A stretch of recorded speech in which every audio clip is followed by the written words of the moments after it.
नमस्कार, आप देख रहे हैं न्यूज़ 24। आपके साथ मैं हूं रवि ठाकुर। शुरुआत इस वक्त की बड़ी खबर से।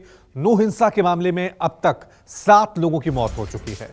पुलिस ने दंगाइयों पर कुल 45 एफआईआर दर्ज की हैं। हिंसा के मामले में अब तक 139 लोग गिरफ्तार हुए हैं। नूह में कर्फ्यू जारी है, इंटरनेट सेवाएं बंद है। हरियाणा के 6 जिलों में धारा 144 लागू कर दी गई है। तो तनावपूर्ण माहौल अब भी बना हुआ है। पुलिस की तरफ से दावा यह किया जा रहा है कि हालात धीरे धीरे सामान्य हो रहे हैं। अभी तक जो आंकड़ा सामने आया उसके मुताबिक इस हिंसा में 7 लोगों की मौत हो गई है, 150 से ज्यादा लोग घायल हुए हैं। कई इलाकों में अब भी धारा 144 लगी हुई है। 31 जुलाई की ये घटना है। उसके बाद अभी ग्राउंड पे क्या हालात हैं, ये तस्वीरें बताने के लिए काफी हैं। नूह में फिलहाल शांति पूरी तरह से कायम है और लगातार प्रशासन जो सिचुएशन को मॉनिटर कर रहा है कि अगर इसी तरीके से हालात रहते हैं तो जो पाबंदियां लगाई गई हैं उनमें ढील दी जा सकती है। बहरहाल 14 केंद्रीय कंपनियां तैनात हैं नूह में, जबकि 30 कंपनियां हरियाणा पुलिस की तैनात हैं और वो समय समय पर फ्लैग मार्च कर रहे हैं। खासकर जो संवेदनशील इलाके हैं वहाँ पर खास तौर से नज़र रखी जा रही है। बाकायदा उन इलाकों को ड्रोन से सर्विलांस किया जा रहा है। ड्रोन के ज़रिए वहाँ पर तमाम चीज़ों की जांच की जा रही है और ऐसी भी बेहद महत्वपूर्ण जानकारी हाथ लगी है कि पुलिस को कई जगह से बेहद डराने वाली तस्वीरें मिली हैं कि कुछ ऐसे इलाके हैं जहां पर मकानों के ऊपर बाकायदा बड़ी संख्या में पत्थर और कांच की बॉटल्स मिली हैं, जो इस पूरी थ्योरी को एक बार फिर से वहीं ले जाकर खड़ा कर रहा है कि जिसमें ये कहा गया है कि ये पूरी की पूरी हिंसा एक सोची समझी साजिश के तहत की गई।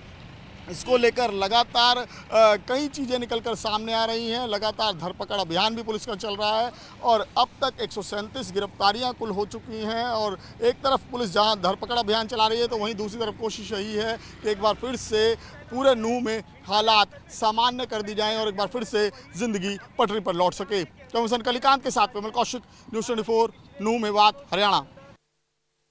सोमवार के दिन जब नूह और मेवात में हिंसा भड़की तब दंगाइयों ने इस नूह के साइबर क्राइम पुलिस स्टेशन को टारगेट किया और पहले इस बस में जो भरकर दंगाई पहुंचे थे उन्होंने इस बस के ज़रिए पुलिस स्टेशन की दीवार को तोड़ा, इसको बस को अंदर घुसाने की कोशिश की और उसके बाद यहां पर जो गाड़ियां खड़ी हैं उनमें आगजनी की गई। थाने के अंदर तमाम जो उपद्रवी थे वो घुस गए और उसके बाद जो चीज़ उन्हें मिली थाने के अंदर भी जमकर लूटपाट की गई। तमाम जो चीज़ें थी उनको डिस्ट्रॉय किया गया, लैपटॉप और अन्य जो सिस्टम थे उनको तोड़ा गया, यहाँ तक कि थाने में आग लगाई। तो ये तमाम चीज़ें जो बता रही हैं कि ये एक बड़ी साजिश का हिस्सा था जिसके लेकर ये तमाम जो उपद्रवी थे वो पूरी तरह से तैयार होकर आए थे। यहाँ पर जो अंदर कंट्रोल रूम बना था, क्योंकि साइबर क्राइम का ये पुलिस स्टेशन है, यहाँ पर तमाम एविडेंस होते हैं, तमाम चीज़ों से जुड़े हुए साक्ष्य थे, तमाम फुटेजेस थे, CCTV थे। क्योंकि ये पूरा अगर इस नूह और मेवात एरिया की बात करें तो बड़े पैमाने पर यहाँ पर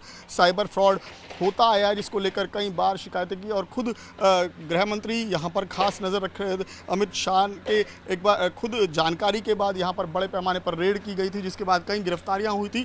तो उससे संबंधित रिकॉर्ड्स भी कई सारे इसी साइबर थाने में मौजूद थे। और यहाँ से जो जानकारी मिल रही है कि जब दंगाइयों ने यहाँ पर हमला किया, आगजनी की, उसके बाद यहाँ से कई लैपटॉप और सिस्टम जो हैं वो गायब किए गए। और देखिए थाने के अंदर जो गाड़ियाँ खड़ी हैं उसमें भी आप अभी तक देख रहे हैं कि किस तरीके से शीशे तोड़े गए हैं। थाने के बाहर जो गाड़ियाँ खड़ी हैं वहाँ पर आगजनी की गई। तो ये पूरा साइबर क्राइम का थाना है। हालाँकि अब पूरे मामले में 116 लोगों की गिरफ्तारियाँ हो चुकी हैं। अगर अकेले नूह ज़िले की बात करें तो 41 के FIR यहाँ पर अकेले नूह ज़िले से संबंधित जो हिंसा की गई उसमें 41 FIR दर्ज की गई हैं और 116 लोगों की गिरफ्तारी हुई है।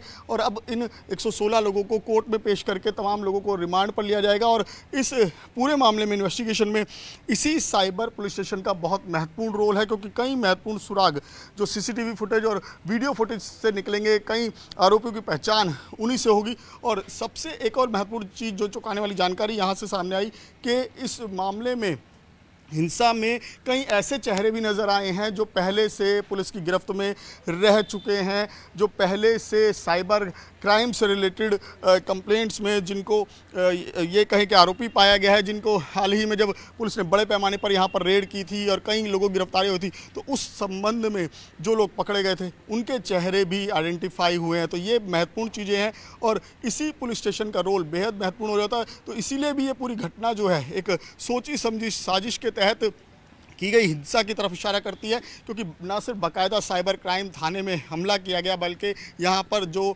सिस्टम्स थे उनको डिस्ट्रॉय करने की कोशिश की, यहाँ पर जो डेटा था उसको चुराने की कोशिश की गई। तो ये तमाम चीज़ें जो हैं किसी बड़ी साजिश की तरफ इशारा करती हैं। कैमरामैन कलिकांत के साथ विमल कौशिक, न्यूज़ 24, नूह मेवात, हरियाणा।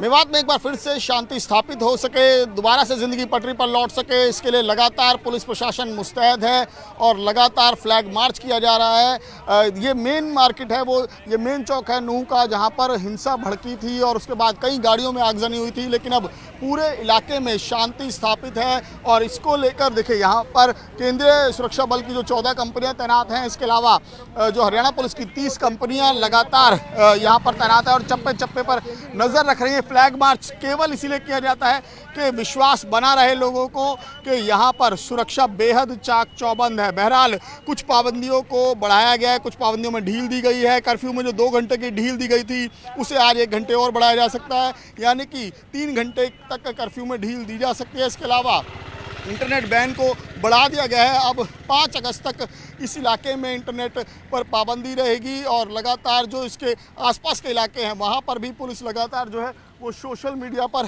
नज़र रख रही है। देखिए, दोनों ये नूह चौक का पूरा इलाका है जहाँ पर काफ़ी ज़्यादा हिंसा हुई थी, बहुत ज़्यादा आगजनी हुई थी गाड़ियों में और इसके अलावा घरों में तोड़फोड़ हुई थी, वहाँ पर ये इस वक्त फ्लैग मार्च चल रहा है। और केवल यही नहीं, जो पूरा हिंसाग्रस्त इलाके हैं, चाहे वो नलहर चौक हो, चाहे वो बटकाली का चौक हो, जो इलाके हैं जहां पर भी हिंसा हुई थी वहां पर इसी तरीके से सुरक्षा बल तैनात हैं और लगातार लोगों को ये भरोसा दे रहे हैं कि अब उन्हें कोई घबराने की ज़रूरत नहीं, किसी भी अफवाह पर ध्यान देने की ज़रूरत नहीं है। यहाँ पर पुलिस और प्रशासन पूरी तरह से मुस्तैद है। कैमरामैन कलिकांत के साथ विमल कौशिक, न्यूज़ 24, नूह मेवात, हरियाणा। हरियाणा के अलग अलग हिस्सों में फैली हिंसा को लेकर सीएम खट्टर के एक बयान ने सबको हैरान कर दिया है। सीएम मनोहर लाल खट्टर ने कहा कि पुलिस सबको सुरक्षा नहीं दे सकती। सीएम के इस बयान पर विपक्ष की ओर से पलटवार भी किया गया है। कांग्रेस सांसद दीपेंद्र हुड्डा ने कहा कि सीएम का बयान बेहद निराशाजनक है। समाज आपस में जब तक सद्भाव नहीं होता तब तक सुरक्षा को एक चैलेंज रहता है। और आप ये मानिए, हर व्यक्ति की सुरक्षा न पुलिस कर सकती, न आर्मी कर सकती, न आप और हम कर सकते। सुरक्षा के लिए भी एक वातावरण बनाना पड़ता है और वातावरण समाज में एक सामंजस्य, सद्भाव, इसके लिए पहला प्रयत्न करना पड़ता है। आप कहीं भी चले जाइए, दुनिया में किसी भी देश में चले जाइए, हर व्यक्ति की सुरक्षा पुलिस के द्वारा करना संभव नहीं होता। सुरक्षा नहीं दे पाई सरकार, तो अपनी जिम्मेदारी में फेल है सरकार। ये जो आज कहा है बहुत दुखद है। और यदि ये सरकार, खट्टर साहब इस जिम्मेदारी को निभाने में असक्षम है और कह रहे हैं कि सबको सुरक्षा नहीं दे सकते हैं, तो ये नैतिक जिम्मेदारी लेते हुए ये हटें, हमें कमान दे। हम दिखाएंगे। हरियाणा में 10 साल जो कांग्रेस की सरकार रही, कोई एक दंगा नहीं हुआ हरियाणा में। एक छोटा सा ब्रेक ले रहे हैं, देखते रहिए न्यूज़ 24।